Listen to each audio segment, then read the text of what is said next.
Alright, hey everyone, this is Nate and this is the Nader Tater channel. Alright, we're going to do a quick oil change maintenance kit on my lawnmower here. This is a Cub Cadet Pro Z 160S, but that doesn't really matter that much as the engine itself. So this is a Kohler Confidant.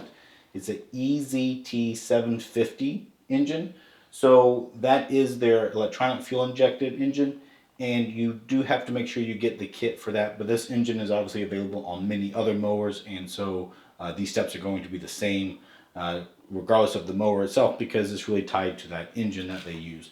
And a note on that is kind of funny, because if you look at the box itself, it has Confidant engines from 19 to 25 horsepower. This one's actually 27 horsepower, but this is the correct kit. So I'll put a link to this down in the video description. It was actually pretty hard for me to find out and verify which is the correct kit for this engine.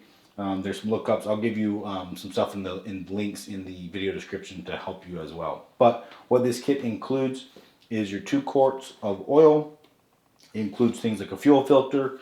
It obviously includes your oil filter, and then your air filter, as well as a secondary or pre-cleaner air filter here that's kind of this teal color.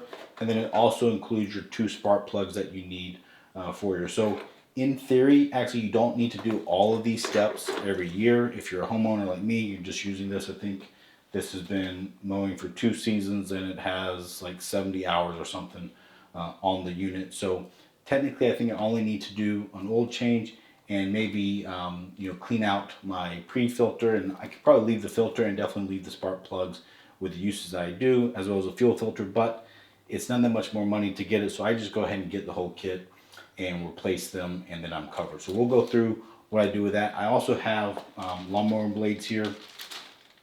These ones here are mulching blades that I plan to use, but I actually don't put them on personally at the beginning of the season, because I try to do my yard cleanup, but I leave a lot of debris still out there, so I actually let my my blades, chop those up for a mow or two before I replace them. So I will not replace the blades on this video itself.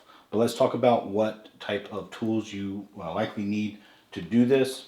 All right, so my one of my favorite tools I've gotten is this oil filter wrench. This makes it really easy to grab any of my filters with one single wrench. I don't have to worry about different sizes, although I must admit this is not that hard of a filter to get to, and this just makes it easy to do that. Now for the spark plugs, they call out a 5/8 inch spark plug. So that's the smaller spark plug size. It is very tight to get to these. I have not done this maintenance on this before, so we'll see if this will work out well. It is, like I said, very tight packaging on this mower to get access to it. And then I need a couple pliers for the fuel filter to get the hoses on and off.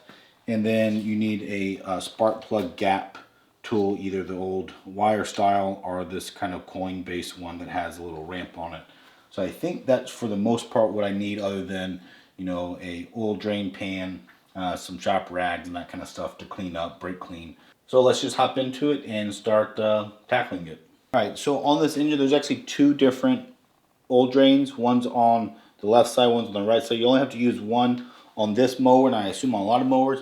I actually have a drain tube that comes out the back to make it easy. So that's what I'll do, is back here I will pop that open and get that oil draining on the bottom. I did run the engine for a few minutes to get it warmed up. That helps the oil evacuate. I always like to start this first, because typically they drain kind of slow. All right, so this is the drain for the oil. You can see that mine just sticks down here.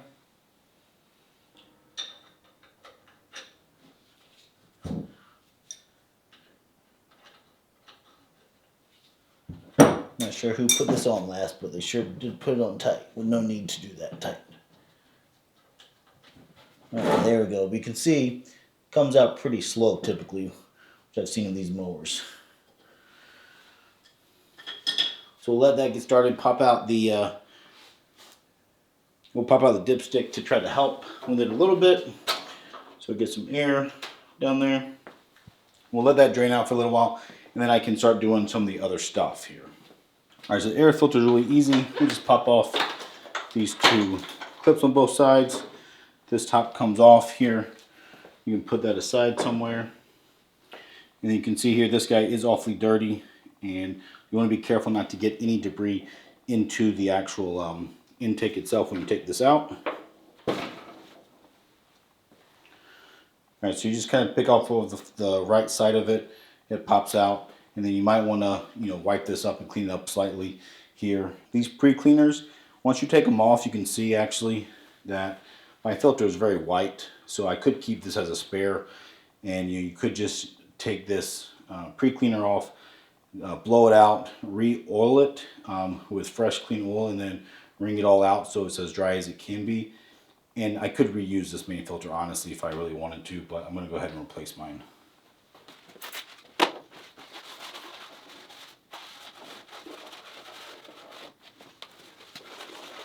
Alright, so as I said, you actually do want to get oil on this pre-cleaner. So I can pour a little bit over this and I can wring it out over my drain pan down there.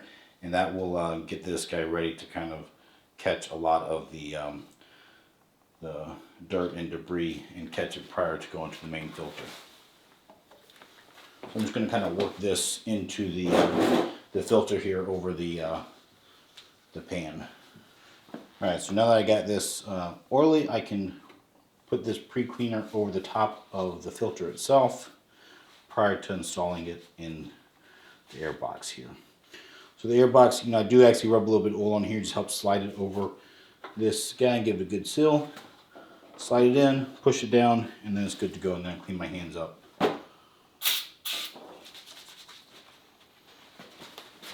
Alright, so air box cover can go back on, and we're done with that part of the maintenance. Alright, so it looks like the seepage out of the bottom drain has slowed down a lot. I'm still going to make a mess here with this oil filter, so I'm just going to go ahead and take it off, but try to catch as much of the oil as I can as I take that filter off. Alright, so this is where I just grab these pliers, makes it nice and easy. You can squeeze hold of it and it will grab it and twist it off for me.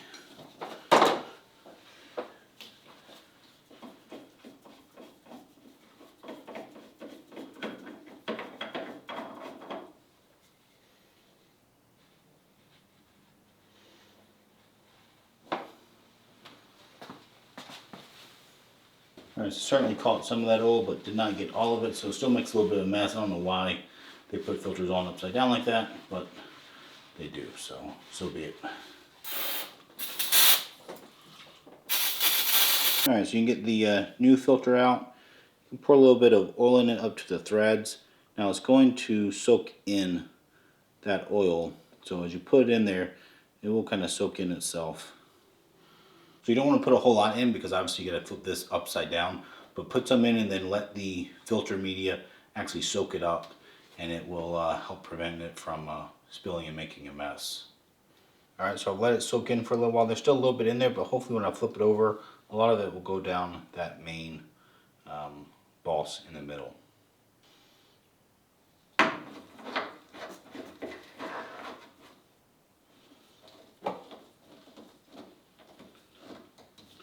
Alright, there we go. That actually worked out pretty well. I don't think any of it actually dripped out of that, so that does work well. And then it's always nice to write on a Sharpie the hours that were put on with it. Alright, so let's go ahead and put this plug back in here. Alright, that's tightened down. Alright, so now we are ready to put in the oil, so we can go ahead and dump this in here. So that's 1 quart of the 10W30, and we'll keep going and then we'll check as we get closer to the 2nd quart with a dipstick. Alright, there we go. So basically it took all of the oil that was in those 2 quarts. Alright, so now the spark plugs on either side of this engine. The left side is actually a little bit easier to get to, but it's still very hard. It's this rubber boot that's here, so we can take our hand down there and pop that straight off. It's definitely not easy to get to. That is your spark plug boot. You can just put it down a little bit so it's out of the way. I'm going to reach into here with the socket and try to get the socket on by itself.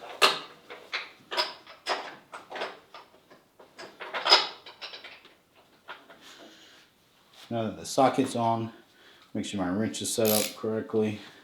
I'm going to try to reach into here This is definitely not easy to get to.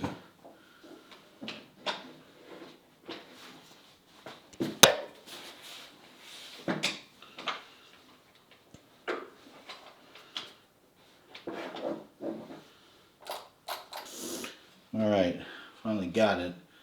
That wrench barely fits in there, so now this is going to get me to really take this off. And what I like about this, even though it's a cheap Stanley ratchet, the handle actually twists, and that actually rotates the tool there. So it's great for this tight confinement stuff because it's not a lot of effort.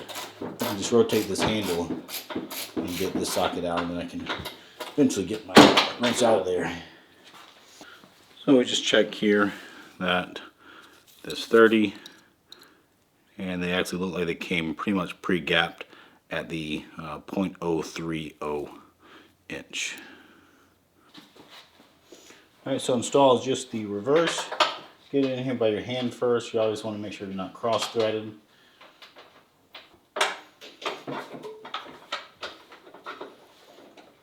This is where this ratchet comes in handy because I don't need to actually rotate. I can just twist the handle and it will rotate that socket for me.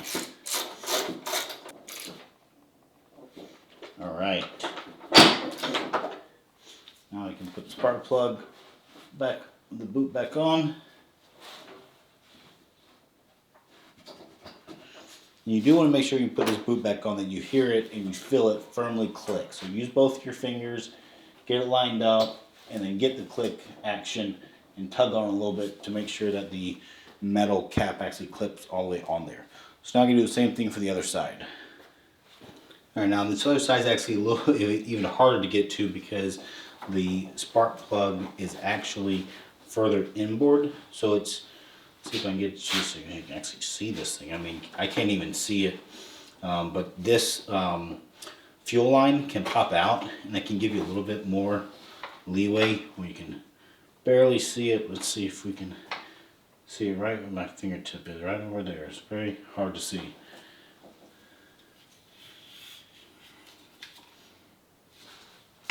So it's a little farther up. You can see where my finger is wiggling there. So we can pop off that spark plug boot. There we go. Now that is where the spark plug is.